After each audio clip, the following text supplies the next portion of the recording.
name's Matthew Farren. I'm the assistant nurse manager for the supportive oncology and palliative care team, as well as our direct referral unit at Fox Chase Cancer Center in Philadelphia.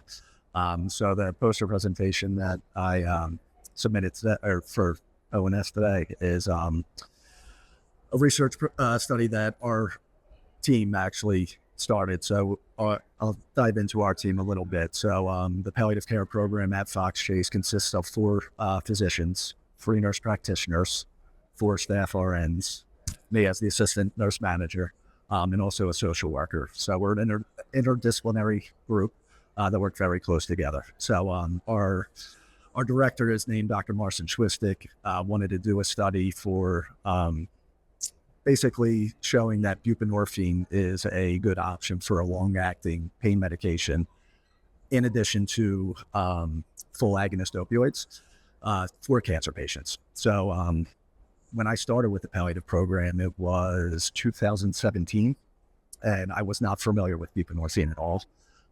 So it was something that was fairly new that we were prescribing for cancer pain.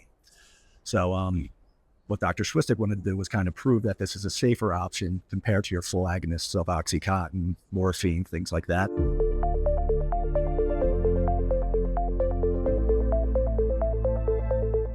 The patients that enroll into our research study are specific to our program. So they're established with supportive oncology and palliative care. And the thing that makes them qualify for the study, they have to already be taking at least 20 milligrams of oral morphine equivalent. So if they're under that, they couldn't be on the study for the buprenorphine as a long-acting. So the goal was to have 50 patients enroll in the study over about a 2-year period. We have about 35 enrolled now, 35 total that have enrolled in the study. 2, I believe, are currently on the study, which is about 3 months time duration. And we're still obviously trying to get the last couple to kind of finish the study itself. We actually teamed up with a company in North Carolina that created an application for the patients. So the ones that actually enroll in the study, they'll document every time that they take their breakthrough medication, whether it's oxycodone, hydromorphone, immediate release morphine, and they have to put their pain score, things like that. It's an easy application for them that they download on their smartphone. They'll plug in, what their pain is at that time, what time they took, the dose of the medication, and it tracks throughout the 3-month period of stuff. So the one part that I actually take on for the study itself is every 2 weeks we do just a telephone check-in call. And what I end up doing is actually I go over the pain score, 0 through 10. What would you rate your pain right now? What was the worst your pain was in the last 24 hours? What was the least it was in the last 24 hours? And then what would the average be? And then we did a modified CALS assessment score, which actually shows withdrawal from pain medicines. So in what I do for the study itself, there really hasn't been any high scores for withdrawal. So that's the big concern with the study with buprenorphine. So buprenorphine alone is a partial agonist compared to your full agonist. But people, whenever you think of buprenorphine, they will automatically think of Suboxone, which is for opioid use disorder or substance use disorder. So when we prescribe buprenorphine, it is not for substance use or opioid use disorders. It's for pain. So that was always the misconception that people that are on buprenorphine may experience withdrawal if they're taking full agonists. So the study is actually proving that that's not the case.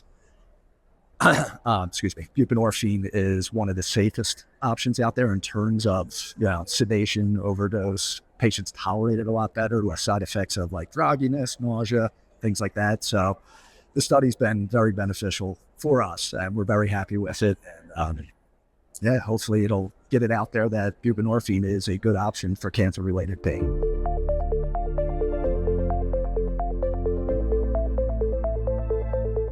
Quality of life, that's a main thing that we do with palliative care, right? So obviously we help with pain management, symptom management, but that's our primary focus. We want patients, if they're actively going under treatment or if they're survivors, to have a good quality of life. So I think it deeply impacts in a positive way for our patients because like I said, I believe buprenorphine is an excellent long-acting pain option, and patients just do really well with it. So it definitely impacts their quality of life in a positive way.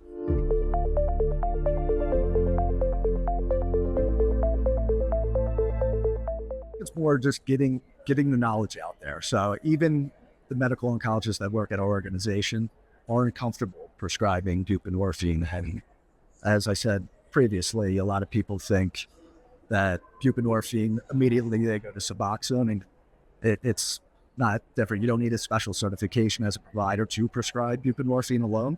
So I think just educating our peers and getting them comfortable to be able to do that's where it doesn't have to be a palliative provider, but actually prescribes this medication, any doctor. So I think it's just more knowledge and getting it out there.